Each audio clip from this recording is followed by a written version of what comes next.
This audiobook has been specially written, published and read for World Book Day 2016. For further information, visit www.worldbookday.com.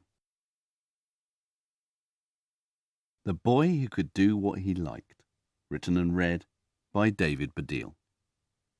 To the Real Mrs Stokes. Part 1.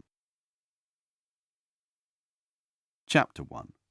3:32 p.m. Alfie Moore had a routine. To be honest, he had a lot of routines. He had a waking up routine, a getting dressed routine, a cleaning his teeth in the morning routine, a breakfast routine, a clearing up after breakfast routine, a getting his school bag ready routine, a checking he had everything before he left the house routine, a walking to and from school routine, a having tea routine, a clearing up after tea routine, a homework routine, a limited amount of TV routine, a bath routine, a cleaning his teeth in the evening routine, which, to be fair, was pretty similar to his cleaning his teeth in the morning routine, a getting undressed and putting pyjamas on routine, and a going to bed routine. Alfie was 11, and the routines had all been worked out by his dad, Stephen. Each one was precisely written out, listing all the things he had to do and all the times he had to do them by, on pieces of paper pinned up on different walls of his house. For example, the waking up and getting dressed routines were on his bedroom wall, along with the getting undressed and putting pyjamas on and going to bed routines, only on a different piece of paper placed very neatly next to the first one. But Alfie never needed to look at those pieces of paper because he knew all his routines by heart. Plus, he wore 2 watches, one on each wrist, one digital and one analog, both given to him by his dad, to make sure he always knew the time. As a result, he was never late for school, always knew what clothes to wear, was never tired from going to bed late, and always got his homework done. Alfie was perfectly happy. The routines made his life work very, very well. It only wasn't operating under a routine when he was asleep, although Alfie didn't really know about that, because he never seemed to have any dreams. Alfie's routines did, of course, involve his dad and his stepmother, Jenny. His parents were there at exactly the right times to prepare his tea, to help him with his homework, to kiss him on the top of his head when the back of his head hit the pillow, as it always did at 8:35 p.m. on weekdays and 9:35 p.m. on weekends. But every so often, Alfie's parents did go out to dinner parties and other things that they said they liked, but often came back from crosser and more miserable than they were before they went out. That could mean a disruption to Alfie's evening routines. Luckily, they had a babysitter who was completely up to speed with how Alfie lived his life. Her name was Stasha, and she was Lithuanian. If anything, she was even more efficient than Alfie's dad at making sure Alfie stuck to his regular timetable. Stasha would arrive promptly at 6 p.m, and everything would run smoother than smooth with Alfie's having tea routine, his clearing up after tea routine, his homework routine, his limited amount of TV routine, his bath routine, his pretty similar to the cleaning his teeth in the morning, cleaning his teeth in the evening routine, his getting undressed and putting pyjamas on routine, and his going to bed routine. But then one day, Alfie came back from school to find his stepmum, Jenny, video calling Stasha on her smartphone. He wanted to interrupt her and tell her all about his science class, which he had really liked that day because they'd been doing space travel, but he could see that she was preoccupied. "But what are we going to do?" his stepmum was saying. "We've got a dinner party tonight. It's Stephen's boss. I really don't think we can cancel." Alfie's stepmum, it should be said, was not quite as concerned about the routines as Alfie's dad. In fact, if anything, she was a bit worried that Alfie was being teased at school for his punctuality and his always having his homework doneness. She thought she'd heard a boy called Freddie Barnes shout, "Boring, boring, Alfie," at him in the playground. But she knew the routines had started soon after Alfie's biological mum had died, and that they had made day-to-day life much easier while Stephen was a single dad. And even though Stephen wasn't a single dad anymore, he seemed to want to stick with the routines, and Jenny didn't like challenging him about how he had decided to bring up his son. "I am sorry, Mrs. Moore," said Stasha from the phone screen. "I cannot help it. My family needs me. I must catch a plane at 7:30. Jenny shook her head. "How heavy is this pig?" "Was. The pig is dead." "Dead? Running into your mother killed the pig?" "No, because she broke my mother's leg. The pig has been destroyed. There was a short pause. Although we will eat her later. There was another short pause. The pig, not my mother. Okay, said Jenny. Fine, of course, I understand. Go. We'll find someone else. But when she clicked off and looked up, Alfie could tell she was worried, and he was worried too, because they'd never had any other babysitters apart from his grandparents, and both sets lived too far away to reach his house in time.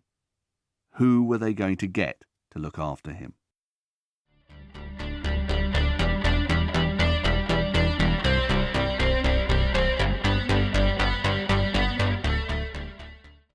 Chapter 2, 5:30 p.m. The situation got worse when Alfie's dad arrived home and discovered that Stasha had had to fly back to Lithuania to deal with her emergency pig-induced crisis. Going to his boss's dinner party was non-negotiable, he said.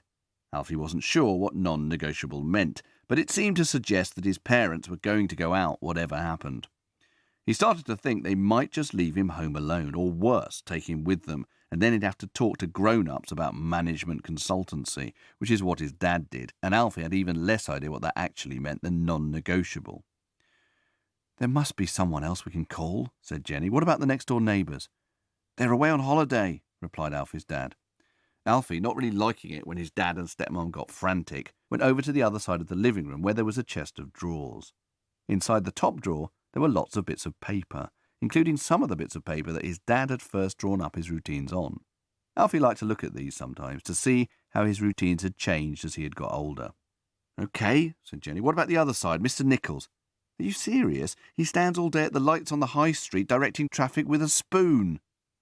Jenny nodded. You're right. Bad idea. She sat down, took out her phone and started tapping. We could call an agency. No, Jenny. No? No, I don't want someone we've never met. How could we trust them to be on top of everything? On top of every what thing? Stephen looked at her like she was mad. The routines, Jenny. Alfie's routines. Alfie's stepmom stopped tapping. She put the phone down and sighed. Then I'm out of ideas, she said. Alfie's dad put his head in his hands.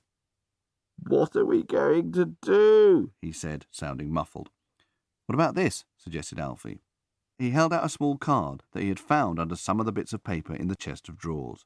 It had gone slightly yellow with age, but you could still make out a picture of flowers on it. In the middle of the flowers were printed the words Mrs Stokes, babysitter, and a phone number. On the back of the card, someone had written in biro, in case of emergencies. His dad looked at the card. He turned it over. He seemed, for some reason, shocked by it. I guess we could try her. He showed the card to Jenny. Do you know her? Said Jenny, surprised. No, I don't think we ever used her, but... He turned the card over so that Jenny could see the writing on the back. Jenny squinted at it. Is that? Yes. Jenny thought for a while. Well, then I guess it must be okay. Although looking at the state of that card, I think Mrs Stokes might be quite old now. Jenny was right. When Alfie first saw Mrs Stokes, he didn't think he had ever seen anyone so ancient. She made his oldest grandparent, Grandpa Bernie, look like a member of a boy band. She had a Zimmer frame, 2 hearing aids, and, although Alfie didn't know how tall she might have been before, seemed to have shrunk with age to the size of a munchkin. And it took her so long to walk up the drive that by the time she was actually inside the house, Alfie wondered if it was too late for his parents to go out. How on earth, he thought, is she going to look after me? And more importantly, make sure I get through all my routines?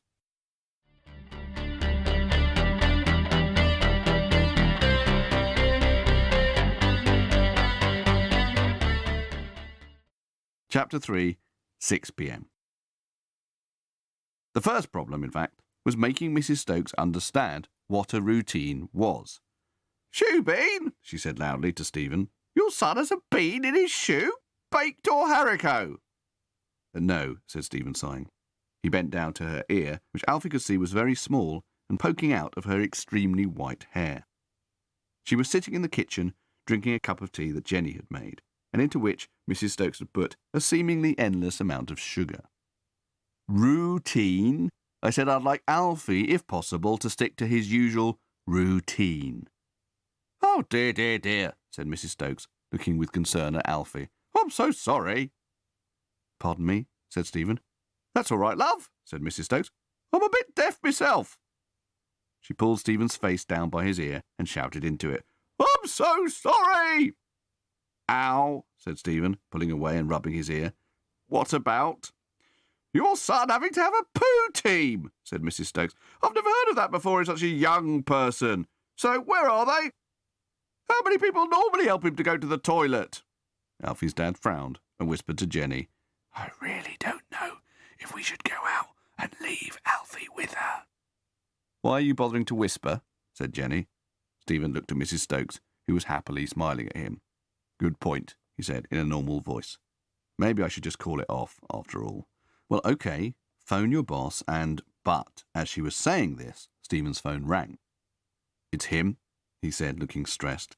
He'll be asking why we're not there already. Pre-dinner drinks started at 6. And he dashed off into the hallway, apologising to his boss in hushed tones. Jenny exchanged a glance with Alfie. Mrs Stokes, said Jenny, crouching down. Alfie noticed that the old lady was dressed a little bit like the Queen, all in green with a necklace of pearls, but as if the Queen bought her clothes at Oxfam. Alfie doesn't have a poo team. He has routines. Oh, I see. Where did you get them from, Top Man? Now it was Jenny's turn to frown. Sorry, not quite with you, Mrs Stokes. His new jeans. I prefer Primark myself. She took a sip from her cup. Lovely spot of tea. Can I have another? Alfie watched all this with increasing horror. He looked at his stepmum, but she was writing something down on her phone. She held it out to Mrs Stokes. It said, Mrs Stokes, would you mind please switching your hearing aids on? The babysitter seemed to consider this for a while. Eventually she said, Well, OK, I don't know why you think that's important, seeing as we've been having such a lovely chat. But you're the boss. Hold on a minute. She reached into her ears with both hands and made a series of tiny adjustments to the bits of plastic inside. Her fingers were stiff, and Alfie became concerned that she might get them stuck in there. The whole process probably took about 3 minutes, but appeared to Alfie to last at least an hour. Suddenly, there was the most terrible, high-pitched squealing. What's that noise? Shouted Alfie. I don't know, replied Jenny loudly. It sounds like my old Jesus and Mary Chain records. It seems to be coming from her, said Alfie, pointing to Mrs Stokes. Sorry, dearies, said the old lady. If I switch them both on together, they do tend to feed back a bit. Hold on a mo. At this point, Stephen came back into the room. What's that awful noise? He shouted. It's Mrs Stokes' hearing aids, yelled Alfie. What? Mrs Stokes' hearing aids, the thing she puts in her ears to help her hear. I can't hear you, Stephen bellowed. Mrs Stokes herself seemed impervious to the sound, fiddling and fine-tuning inside her ears again. Do we have to go to the dinner party? Shouted Jenny. Stephen made a face, meaning, yes, probably, but I'm still not happy with Mrs 2,000 years old here. Alfie was quite good at reading his dad's expressions.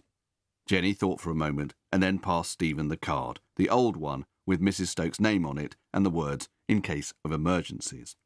She raised her eyebrows meaningfully. Alfie watched his dad look at the card for a while and then come to some sort of decision. OK, said Stephen. Fine. He turned towards the old lady. Mrs Stokes! Mrs Stokes! We're going out now! Mrs Stokes nodded and smiled, oblivious to the fact that the feedback from her hearing aid seemed, if anything, to be getting both louder and higher pitched. So I'd like Alfie to stick to his usual routine, if possible, and definitely in bed by... The feedback suddenly stopped, which meant that when Stephen finished his sentence by saying, 9:35 p.m, it was much too loud. Mrs Stokes sat back in her chair and said, Blimey, no need to shout, dear. Stephen shut his eyes and took a deep breath. I was saying, he said, that I'd like Alfie to be in bed by 9:35 p.m, if possible, and before that to stick to his usual routines. Oh, that's no problem, said Mrs Stokes. Hang on, I'll make a note of it. She opened her handbag, which smelt so much of mothballs that moths from miles around must have flown away terrified. Nonetheless, Stephen and Jenny and Alfie breathed a sigh of relief as they watched her write. "His usual blue cream," she said, holding up her pad and reading out the words, which were written in neat, if shaky, capitals. "What is it, a kind of pudding? I like spotted dick myself."